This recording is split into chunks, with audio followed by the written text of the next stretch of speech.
মধ্যে আল্লাহ রাসূল করিম সাল্লাল্লাহু আলাইহি ওয়াসাল্লাম বললেন, ফাইন্নাল্লাহা ক্বাদ হাররামা আলান নারি মান ক্বালা লা ইলাহা ইল্লাল্লাহ বিযালিকা ওয়াজহুল্লাহ।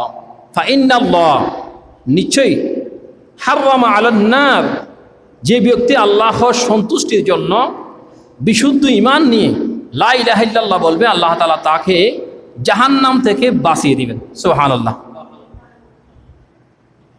জাহান্নাম আমরা দেখি নাই, জান্নাত দেখি নাই, কিছু দেখি নাই, কিন্তু রাসূলের হাদিস যদি আমরা মেনে চলি, তাহলে আমাদের কাজ হচ্ছে আমরা যতদিন পর্যন্ত পৃথিবীতে থাকবো ততদিন রাসূল পাক সাল্লাল্লাহু আলাইহি সাল্লামের কোরআন, রাসূল পাক সাল্লাল্লাহু আলাইহি সাল্লামের উপরে নাজিলকৃত কোরআন এবং হাদিস, এই দুটো জিনিস আমাদেরকে আমল করে দুনিয়ার জিন্দেগি অতিবাহিত করতে হবে।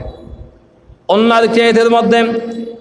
একটি হাদিসের মধ্যে বলেন, মা মিন আবদিন ইয়াশহাদু আল্লা ইলাহা ইল্লাল্লাহ ওয়া আন্না মুহাম্মাদান আবদুহু ওয়া রাসূলুহু ইল্লা হাররামাহুল্লাহু আলান নার।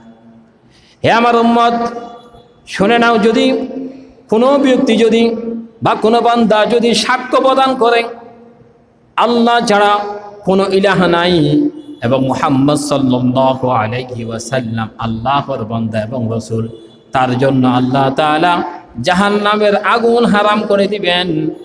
জাহান্নামের আগুন তাকে কিয়ামত পর্যন্ত শাস্তি দেওয়ার জন্য পাবে না। তিনটি বিষয়ে রাসূল করিম সাল্লাল্লাহু আলাইহি ওয়াসাল্লামের উপরে ঈমান